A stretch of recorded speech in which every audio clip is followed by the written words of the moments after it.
Hello Tech family, this is Ms. Joseph here, and I'm going to talk to you a little bit about your MLARC Annotation Graphic Organizer. So you have your question ready and you have found a source and you're ready to create a citation and an annotation. I have created this easy, simple way, it's a graphic organizer to help you get your annotation done and getting it done correctly. So what you're going to do is you're going to log into your Blackboard account. You are going to go to the MLARC NHD site for that year, and then you're going to click on this link right here called MLARC Annotations Graphic Organizer. Another way that you can find this graphic organizer is to jump onto the website for our PowerPoint and scroll down to where it says Guidelines for MLARC Annotations and click right here. So what does that graphic organizer look like? It looks like this. After you have read and evaluated your source and asked yourself the question that you came up with for your MLARC question, you're going to start filling out your graphic organizer. So the first thing that you're going to do is you're going to go to Noodle Tools and you're going to create a citation. That citation is going to be the first thing that we see at the top of the page for your source. So let's take a look at our graphic organizer beside a sample MLARC.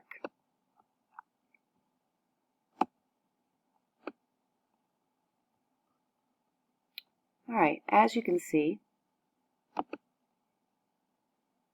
this source has the citation right here.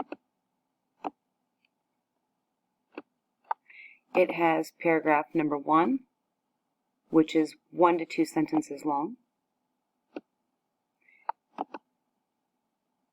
If we scroll down a little bit, you'll see that it also has a paragraph 2 that gives a broad summary of your source.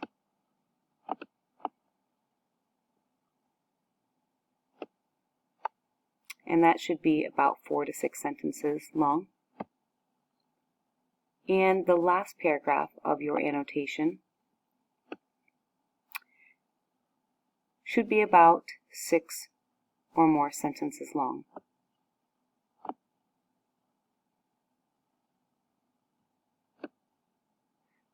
Now let's take a little deeper look into each paragraph and see what each of those paragraphs should be doing. Alright, so for paragraph 1, if we're following our graphic organizer, it tells us to do the following. Give a brief description of the source in a couple of sentences. Tell us who wrote it, when, how was it organized. Perhaps you also want to throw in an award that that source might have won. But you're going to keep it extremely short and simple. Again, it should only be 1 or 2 sentences long. On our sample here, she says this source is a book by Penelope Bagu, published on 6th of March 2018.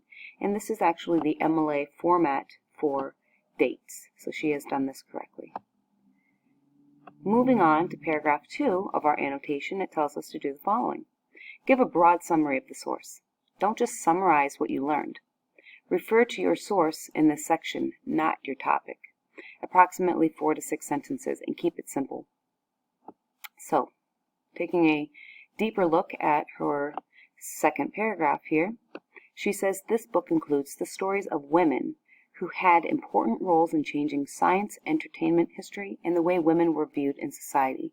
So again, she's giving us a broad overview of the source itself, not the information that's included. Each story, she says, incorporates descriptions of women's childhoods, families, schooling, careers, and successes.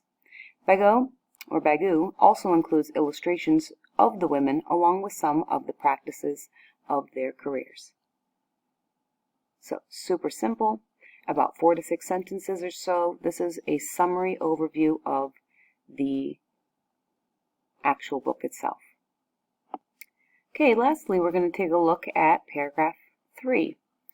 And as you will notice, by the way, Each time you write a paragraph, it should get slightly larger. So again, that first paragraph is 1 sentence long. Yes, a paragraph can be 1 sentence. Your second paragraph is 4 to 6 sentences. And then your third paragraph should be 6 to 8 sentences or more. And you want to keep it around 1 full page. If you can't reach 1 full page, at least, then you really need to go back into your paragraphs and figure out what you can add. But it should be a solid page long. It can go over. It could be, a page and a half, but I wouldn't go past a page and a half. You're probably giving us way too much information if it goes over a page and a half. All right, back on to paragraph 3. For paragraph 3, this is where you are going to insert yourself into the discussion, and you're going to tell us how this source helped you to answer your MLARC questions. So right here it says, give an analysis of the source. Do not provide quotes in this paragraph. Again, you don't want to provide any quotes. And again, this is the only paragraph where you should be using the word I in your annotations because you're telling us how it relates to you.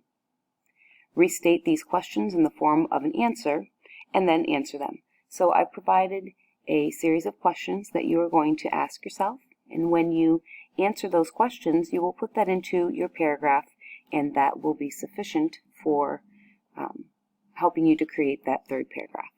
So here are the series of questions. How did this source help you to answer your question? How did it help you to better understand your topic? What new information did you come across? So tell us, what is something new that you learned? What information did the source help to reinforce? What other questions related to your topic do you have after reviewing the source? And you should always have at least 2 questions. One of the first things that we're going to do when we grade your annotation is we're going to check to see that you have at least 2 questions. If you don't have any further questions, then we're going to assume that your topic is probably too narrow because you've already answered all of your questions and you have no further questions. That means that your research has come to a halt. And you really do need 12 sources for this COVID year, 15 during a normal year. So you always want to have more questions to push that research forward. Taking a look at the third paragraph here on our sample, she does exactly what is asked of her. She says, this source helped me, again, she's placing herself into the paragraph, to answer all 3 of my questions. Bego taught me new information on what happened to Franco Glessner Lee's work after she passed away, her standing legacy, and the evolution of homicide investigation. I learned, remember going back to what did you learn? She says, I learned that after her death, Lee's dioramas, the nutshell studies, and the unexplained deaths were thrown out until a professor found and repaired them. He then used them to continue teaching classes and lectures on homicide investigation. I also learned that Lee was the main inspiration for the character Jessica Fletcher in the television show Murder, She Wrote. This source reinforced, going back to that graphic organizer, the question was, what information did the source help to reinforce? And she answers that. She says, this source reinforced information about Lee's friendship with Dr. George Burgess McGrath. After reading this book, I have new questions. And then she lists them. And that's exactly what you should do according to the graphic organizer. And her questions are, why were the nutshell studies of unexplained death thrown away after Lee's death? And then she also wants to know, who was the professor who saved and repaired the dioramas? And that's it, guys. Then you're done. Once you are done with that first annotation, you can move on to the next source. So just to give a brief overview, again, your citation goes at the top, followed by your first paragraph, 1 to 2 sentences, followed by your second paragraph, 4 to 6 sentences, and your last paragraph, which should be 6 or more sentences. And then you start the process all over again. All right, that's all I have. Thanks for watching. Bye now.